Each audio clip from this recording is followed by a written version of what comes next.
दोस्तों, सरहद पर हालात अब इतने गर्म हो चुके हैं कि हर गुजरते दिन के साथ तनाव की नई तस्वीर सामने आ रही है। सीमा पर सुरक्षा को लेकर भारत जिस रफ्तार से बड़े फैसले ले रहा है, उसने पड़ोसी खेमे में बेचैनी और बौखलाहट दोनों बढ़ा दी है। कल बॉर्डर पर जो कुछ हुआ उसने साफ कर दिया कि आने वाले दिनों में सीमा पर टकराव और तीखा हो सकता है। कंटीले तारों की फेंसिंग को लेकर शुरू हुआ विवाद अब सिर्फ बहस तक सीमित नहीं रहा, बल्कि यह सीधा सीधा भारत की सुरक्षा नीति को चुनौती देने की कोशिश बन चुका है। लेकिन इस बार सामने नया भारत खड़ा है, जो अपनी सीमाओं की सुरक्षा को लेकर किसी भी तरह की ढिलाई देने के मूड में बिल्कुल नहीं दिखाई दे रहा। स्पीकर ए, बॉर्डर पर तार मत लगाना, भारत अगर लगाया तो उखाड़ कर फेंक देंगे। यह आवाज किसी और की नहीं बल्कि बांग्लादेश सेना के उस जवान की है जिसने भारत को सीमा पर फेंसिंग का काम रोक रखा था। दोस्तों, जब से हमारी सीमाओं को सुरक्षित करने के लिए कड़े कदम उठाए जा रहे हैं, तब से पड़ोसियों के खेमे में भारी खलबली मची हुई है। कल जब सरहद पर कंटीले तारों की फेंसिंग के लिए जमीन तय की जा रही थी, तभी सामने से बांग्लादेश सेना के जवानों ने एक ऐसी हिमाकत की जिसने पूरे देश में आक्रोश पैदा कर दिया और भारत बांग्लादेश सीमा को एक बार फिर बारूद के ढेर पर लाकर खड़ा कर दिया है। जरा सोचिए, एक तरफ भारत की सीमा सुरक्षा बल यानी बीएसएफ के जांबाज जवान मुस्तैदी से खड़े थे और दूसरी तरफ से बांग्लादेश की सीमा सुरक्षा वाहिनी का एक सैनिक अकेले ही घंटों तक हमारे अधिकारियों और जवानों का रास्ता रोकने की जिद पर अड़ा रहा। वह लगातार हमारे काम में अड्डंगे डाल रहा था, बहस कर रहा था और हमारी जमीन पर फेंसिंग के काम को रोकने की नाकाम कोशिश में जुटा था। लेकिन उस सैनिक को शायद यह अंदाजा नहीं था कि वह किस नए भारत के सामने खड़ा है। जैसे ही बीएसएफ के जवानों ने अपनी असली ताकत दिखानी शुरू की, जैसे ही हमारे जवानों की आंखों में देश की संप्रभुता की चमक और कड़क तेवर सामने आए, तब जाकर उस सैनिक और उसके पीछे खड़ी ताकतों को यह अच्छी तरह समझ आ गया कि हिंदुस्तान अब 1 इंच भी पीछे हटने वाला नहीं है। आखिर सरहद पर अचानक यह बवाल क्यों शुरू हुआ? क्यों बांग्लादेश इस कंटीले तारों की फेंसिंग से इस कदर बौखला गया है? तो इसके पीछे की सबसे बड़ी वजह है देश के गृहमंत्री अमित शाह का वो सीधा और सख्त निर्देश जिसने विरोधी खेमे की नींद उड़ा दी है। दिल्ली से साफ आदेश आ चुका है कि चाहे जो भी करना पड़े, सामने वाला जिस भाषा में समझे उसे उसी भाषा में समझाओ। लेकिन सरहद पर फेंसिंग का यह काम मात्र 45 दिनों के भीतर हर हाल में पूरा होना चाहिए। अब बांग्लादेश लगातार बीएसएफ को इस तरह की छोटी मोटी झड़पों और बहसों में उलझाने की साजिश रच रहा है ताकि सरहद पर कोई बहुत बड़ा बवाल खड़ा हो जाए। उनकी चाल यह है कि इस विवाद को किसी भी तरह हवा देकर संयुक्त राष्ट्र के मंच तक ले जाया जाएगा, जिससे भारत का यह सुरक्षा कार्य हमेशा हमेशा के लिए अधर में लटक जाए। आखिर कल ग्राउंड जीरो पर क्या हुआ था? कैसे हमारे बीएसएफ के वीर जवानों ने सामने वाली सेना की इस गिदड़ भभकी का मुंहतोड़ जवाब दिया? और कैसे भारत का यह 45 दिनों का चक्रव्यूह सरहद पार से होने वाली हर अवैध गतिविधि को हमेशा के लिए दफन करने जा रहा है? आज की इस विशेष और राष्ट्रहित से जुड़ी खोजी रिपोर्ट में हम सरहद की इस कड़वी हकीकत का एक एक पन्ना आपके सामने खोलने जा रहे हैं। दोस्तों, अब चलते हैं सीधे भारत बांग्लादेश सीमा की उस तपती हुई जमीन पर, जहां कल एक बहुत बड़ा ड्रामा देखने को मिला। बहुत से लोग यह सोच रहे होंगे कि आखिर कंटीले तारों की फेंसिंग को लेकर अचानक इतना बड़ा विवाद क्यों खड़ा हो गया और बांग्लादेश का वह सैनिक अकेले ही क्यों अड़ गया था। इस पूरी घटना की जमीनी हकीकत को समझने के लिए हमें उस जगह की संवेदनशीलता को जानना होगा। भारत और बांग्लादेश के बीच की सीमा दुनिया की सबसे लंबी और सबसे जटिल जमीनी सीमाओं में से एक है। इस सरहद का एक बहुत बड़ा हिस्सा ऐसा है जहां नदी, नाले, घने जंगल और दलदली जमीन है। इसी भौगोलिक स्थिति का फायदा उठाकर सालों से इस सीमा पार से अवैध गतिविधियां, मवेशियों की तस्करी, जाली नोटों का कारोबार और घुसपैठ का खेल धड़ल्ले से चलता रहा है। भारत सरकार ने इस सुरक्षा लूपहोल को हमेशा के लिए बंद करने का फैसला किया है। इस योजना के तहत कल सुबह बीएसएफ के जवान और सीमा मामलों के अधिकारी नक्शे और आधुनिक उपकरणों के साथ फेंसिंग के लिए अंतिम सीमा निर्धारित कर रहे थे। भारतीय अधिकारी अपनी बीएसएफ के सीमा अधिकारी तक, बांग्लादेशी सैनिक वहां पहुंचता है और भारतीय काम को रोकने की जिद पकड़ लेता है। शुरुआत में हमारे अधिकारियों ने बहुत ही शांति और कूटनीतिक तरीके से उसे समझाने की कोशिश की। उसे अंतर्राष्ट्रीय नियमों के दस्तावेज दिखाए गए और साफ किया गया कि भारत जो भी निर्माण कर रहा है वह पूरी तरह से अपनी ही सीमा के भीतर है। लेकिन वह सैनिक किसी भी बात को सुनने को तैयार नहीं था। वह लगातार बीएसएफ के अधिकारियों के सामने खड़ा होकर ऊंची आवाज में बहस कर रहा था और बार बार धमकी भरे लहजे में कह रहा था कि जमीन पर 1 इंच भी तार नहीं लगने दिया जाएगा और अगर लगाया तो उसे उखाड़कर इससे बात फेंक दिया जाएगा। काफी लंबे समय तक वह अकेला सैनिक ही अपनी जिद पर अड़ा रहा और बीएसएफ के काम को बाधित करता रहा। उसे लग रहा था कि शायद हर बार की तरह इस बार भी भारत कूटनीतिक बातचीत के जाल में उलझ जाएगा और काम को रोक देगा। लेकिन उसे इस बाजा नहीं था कि आज का भारत अपनी सुरक्षा प्राथमिकताओं को लेकर कितना सख्त हो चुका है। जब काफी देर समझाने के बाद भी वह सैनिक पीछे हटने का नाम नहीं ले रहा था और उसकी भाषा ज्यादा आक्रामक होने लगी, तब बीएसएफ के जवानों ने अपने तेवर बदले। हमारे जवानों ने तुरंत अपनी पोजीशन ली और सीमा पर अपनी रणनीतिक ताकत का एहसास कराना शुरू किया। जब बीएसएफ की क्विक रिएक्शन टीम और बैकअप फोर्स ने सरहद पर अपनी कड़क मौजूदगी दिखाई, तब जाकर उस सैनिक और उसके पीछे बैठे कमांडरों की हेकड़ी ढीली हुई। उन्हें समझ आ गया कि यह पुराना हिंदुस्तान नहीं है जो अपनी ही जमीन पर सुरक्षा चक्रव्यूह बनाने के लिए किसी से इजाजत मांगेगा। इस घटना के बाद से ही पूरी सीमा पर हाई अलर्ट घोषित कर दिया गया है। बीएसएफ की गश्त बढ़ा दी गई है और फेंसिंग वाली जगहों पर अतिरिक्त जवानों की तैनाती कर दी गई है। लेकिन इस पूरे विवाद के पीछे असली कहानी कुछ और है। बांग्लादेश इस कदर बौखलाया क्यों है और भारत ने अचानक 45 दिनों का यह कड़ा अल्टीमेटम क्यों दिया है, इस रहस्य से पर्दा उठना भी बाकी है। और 2 दिन की लेकिन दोस्तों, अगर आप भी हमारी सीमाओं की सुरक्षा में दिन रात 0 डिग्री से लेकर तपती गर्मी में खड़े बीएसएफ के वीर जवानों के शौर्य का दिल से सम्मान करते हैं, तो भारत के इन रखवालों के लिए इस वीडियो को भी एक लाइक जरूर कर दीजिए और कमेंट बॉक्स में पूरी ताकत से जय हिंद लिखना मत भूलिएगा। चलिए चलते हैं सीधे भारत बांग्लादेश बॉर्डर की उस तपती हुई जमीन पर। तो दोस्तों, अब कहानी के उस सबसे बड़े और रणनीतिक मोड़ पर आते हैं जिसने इस पूरे मामले को अंतरराष्ट्रीय और कूटनीतिक गलियारों में एक हॉट टॉपिक बना दिया है। हर कोई यह सोच रहा है कि आखिर अचानक भारत ने सीमा पर इतनी आक्रामकता क्यों दिखाई और बांग्लादेश इस कंटीले तारों की फेंसिंग से इस कदर क्यों छटपटा रहा है। इसके पीछे की सबसे मुख्य वजह है भारत के गृहमंत्री अमित शाह का वो सीधा और सख्त निर्देश जिसने विरोधी खेमे के होश उड़ा दिए हैं। दिल्ली के नॉर्थ ब्लॉक से सीमा सुरक्षा बल यानी बीएसएफ को बहुत ही साफ शब्दों में अल्टीमेटम मिल चुका है। आदेश में स्पष्ट कहा गया है कि राष्ट्रीय सुरक्षा से किसी भी प्रकार का समझौता नहीं किया जाएगा। सरहद पार से जो भी ताकत जिस भाषा में समझे उसे उसी भाषा में जवाब दो। लेकिन भारत बांग्लादेश सीमा पर फेंसिंग यानी बाड़ लगाने का यह काम मात्र 45 दिनों के भीतर हर हाल में पूरा हो जाना चाहिए। यह 45 दिनों की समय सीमा ही बांग्लादेश की सीमा सुरक्षा वाहिनी और वहां के रणनीतिकारों के लिए सबसे बड़ा सिरदर्द बन चुकी है। दरअसल भारत इस समय सीमा पर स्मार्ट फेंसिंग और कड़े कंटीले तारों का एक ऐसा अभेद्य चक्रव्यूह तैयार कर रहा है जिसके पूरा होने के बाद सरहद पार से होने वाली अवैध घुसपैठ, मवेशी तस्करी और असामाजिक तत्वों की आवाजाही पर हमेशा हमेशा के लिए ताला लग जाएगा। यही वजह है कि बांग्लादेश की सीमा सुरक्षा वाहिनी लगातार भारतीय जवानों को उकसाने और काम को बाधित करने की कोशिशों में जुटी हुई है। उनकी रणनीति बहुत ही खतरनाक और सोची समझी है। वे चाहते हैं कि इन 45 दिनों के भीतर सरहद पर कोई बहुत बड़ी हिंसक झड़प या ऐसा बड़ा बवाल खड़ा हो जाए जिससे सीमा पर तनाव चरम पर पहुंच जाए। जैसे ही सीमा पर कोई गंभीर विवाद होगा, बांग्लादेश इस मुद्दे को लेकर तुरंत अंतर्राष्ट्रीय मंचों, खासकर संयुक्त राष्ट्र यानी यूएन की सुरक्षा परिषद में पहुंच जाएगा।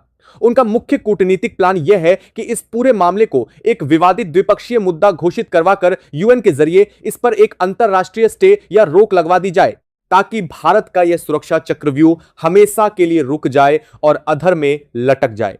लेकिन हमारे बीएसएफ के जांबाज अधिकारियों और जवानों को इन कूटनीतिक चालों का बखूबी अंदाजा है। वे जानते हैं कि कब शांति से काम लेना है और कब अपनी रणनीतिक ताकत का एहसास कराना है।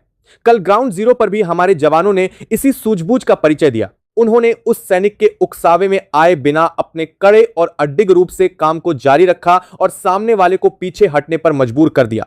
अब देखना यह है कि इस हाई वोल्टेज तनाव के बीच बीएसएफ इस 45 दिनों के महामिशन को कैसे अंजाम देती है और बांग्लादेश की इस यूएन वाली खतरनाक चाल को भारतीय कूटनीति किस तरह से निस्तनाबूद करती है। तो दोस्तों, अब इस पूरे विवाद को केवल एक सीमा सुरक्षा बल की झड़प के नजरिए से नहीं, बल्कि एक बहुत बड़े सामरिक और भू राजनीतिक बदलाव के नजरिए से देखने की जरूरत है। बहुत से लोग यह सवाल पूछ रहे हैं कि आखिर इस 45 दिनों की समय सीमा से बांग्लादेश को इतनी बड़ी मिर्ची क्यों लगी है। इसकी कड़वी हकीकत यह है कि सालों से भारत बांग्लादेश की खुली सीमा का इस्तेमाल भारत विरोधी ताकतों द्वारा देश की आंतरिक सुरक्षा को नुकसान पहुंचाने के लिए किया जाता रहा है। इस सीमा पार से होने वाली घुसपैठ और अवैध गतिविधियां केवल एक स्थानीय समस्या नहीं है, बल्कि ये हमारे देश की जनसांख्यिकी और सुरक्षा ताने बाने के लिए एक बहुत बड़ी चुनौती रही है। जब तक सीमा पर कंटीले तारों का अभेद घेरा नहीं था, तब तक अवैध रूप से सीमा पार आना जाना बहुत आसान बना हुआ था। लेकिन अब भारत सरकार ने साफ कर दिया है कि देश की सुरक्षा प्राथमिकता से कोई भी समझौता नहीं किया जाएगा। गृह मंत्रालय के इस 45 दिनों के कड़े अल्टीमेटम का मतलब है कि भारत बहुत ही आक्रामक तरीके से इस सुरक्षा लूपहोल को हमेशा हमेशा के लिए बंद करने जा रहा है। जैसे ही यह फेंसिंग का काम पूरा हो जाएगा, वैसे ही सीमा पार से होने वाली हर अवैध गतिविधि, मवेशियों की तस्करी और जाली नोटों के काले कारोबार पर पूरी तरह से पूर्ण विराम लग जाएगा। विरोधी खेमे की असली छटपटाहट यही है कि सुरक्षा चक्रव्यूह के बनते ही उनका सालों पुराना अवैध नेटवर्क पूरी तरह से दफन हो जाएगा। यही वजह है कि बांग्लादेश लगातार इस रणनीतिक काम में रोड़े अटकाने की कोशिश कर रहा है। कभी उनके सैनिक अकेले आकर बीएसएफ के जांबाज अधिकारियों को उलझाने की कोशिश करते हैं, तो कभी सीमा निर्धारण के नक्शों पर बेवजह की बहस छेड़ दी जाती है। उनका मुख्य मकसद केवल इतना है कि किसी भी तरह भारतीय जवानों को किसी हिंसक कार्रवाई के लिए उकसाया जा सके। उन्हें लगता है कि अगर सीमा पर कोई बड़ा बवाल खड़ा हो गया तो वे इस मुद्दे का अंतर्राष्ट्रीयकरण करके इसे संयुक्त राष्ट्र यानी यूएन के मंच पर ले जाएंगे, जिससे भारत के इस राष्ट्रीय सुरक्षा मिशन पर हमेशा के लिए रोक लग सके। तो दोस्तों, इस पूरे घटनाक्रम ने सरहद पार बैठी ताकतों और अंतर्राष्ट्रीय रणनीतिकारों को एक बहुत ही कड़ा और स्पष्ट संदेश दे दिया है। यह आज का नया भारत है जो अपनी सीमाओं की रक्षा करने के लिए और अपने नागरिकों की सुरक्षा सुनिश्चित करने के लिए किसी भी कूटनीतिक दबाव के सामने झुकने वाला नहीं है। कल ग्राउंड जीरो पर बीएसएफ के जांबाज जवानों ने जिस मुस्तैदी, धैर्य और कड़क तेवर का परिचय दिया, वह साफ बयां करता है कि हमारी सीमाएं पूरी तरह से सुरक्षित हाथों में हैं। हमारे जवानों ने सामने वाले के हर उकसावे का बहुत ही पेशेवर और मुंहतोड़ जवाब दिया। जब बीएसएफ ने अपनी असली ताकत और रणनीतिक पोजीशन दिखाई तो विरोधी सैनिकों को यह अच्छी तरह समझ आ गया कि हिंदुस्तान अब अपनी ही जमीन पर कंटीले तारों का घेरा बनाने के लिए किसी से अनुमति नहीं मांगने वाला है। अमित शाह का यह 45 दिनों का सुरक्षा चक्रव्यूह हर हाल में तय समय पर पूरा होने की दिशा में बढ़ रहा है।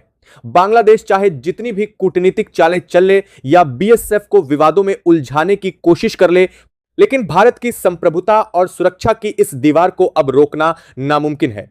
हमारी जांच एजेंसियां और सीमा पर तैनात वीर सैनिक पूरी तरह से मुस्तैद हैं ताकि देश के भीतर किसी भी प्रकार की डिजिटल या जमीनी अराजकता को पैर पसारने का मौका न मिले। तो दोस्तों, भारत बांग्लादेश सीमा पर फेंसिंग के इस काम को रोकने की बांग्लादेशी सैनिक की इस हिमाकत और भारत सरकार के इस 45 दिनों के कड़े अल्टीमेटम को आप किस नजरिए से देखते हैं? क्या आपको लगता है कि सीमाओं को पूरी तरह से सील करने का भारत का यह फैसला देश की सुरक्षा के लिए सबसे जरूरी कदम है? अपनी कीमती और बहुमूल्य राय नीचे कमेंट बॉक्स में पूरी ताकत के साथ जरूर साझा करें।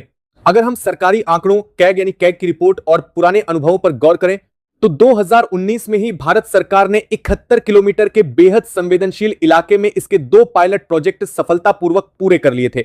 इसमें से 10 किलोमीटर का सघन काम पाकिस्तान सीमा पर जम्मू क्षेत्र में और 61 किलोमीटर का काम बांग्लादेश सीमा पर धुबरी क्षेत्र में किया गया था।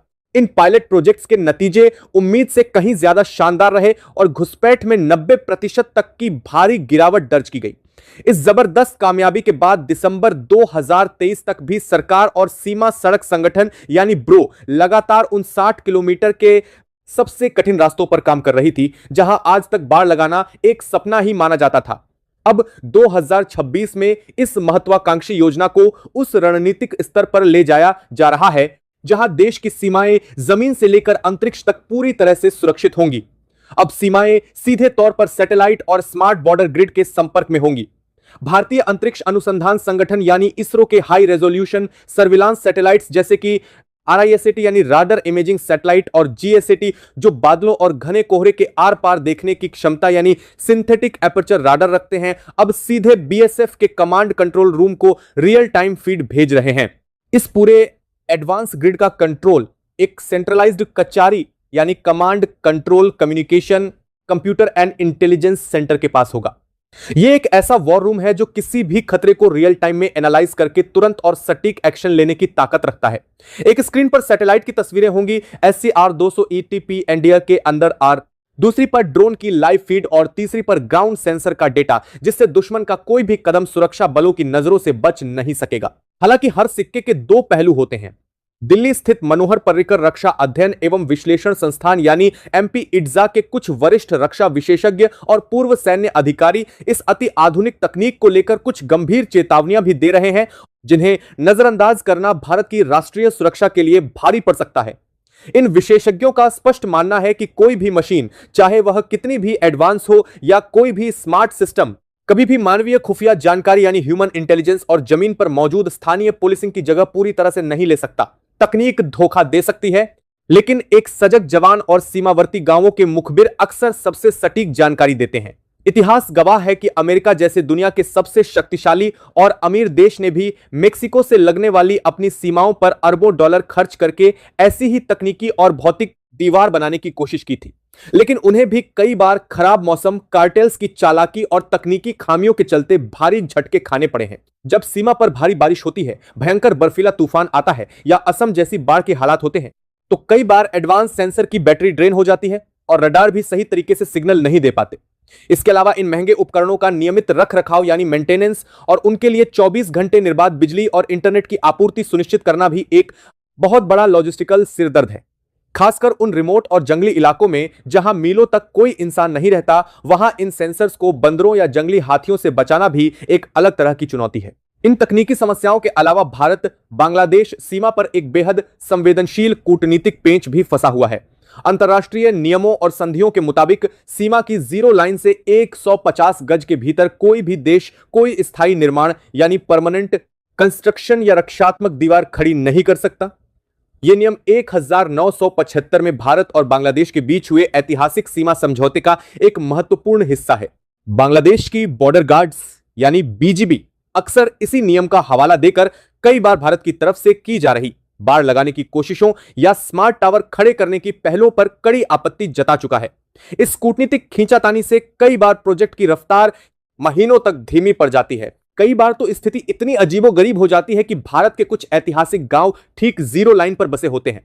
अगर बीएसएफ बाड़ को अंतरराष्ट्रीय सीमा से 150 गज पीछे लगाती है, तो हमारे ही देश के नागरिक और उनके खेत बाढ़ के उस पार सीमा और बाढ़ के बीच फंस जाते हैं।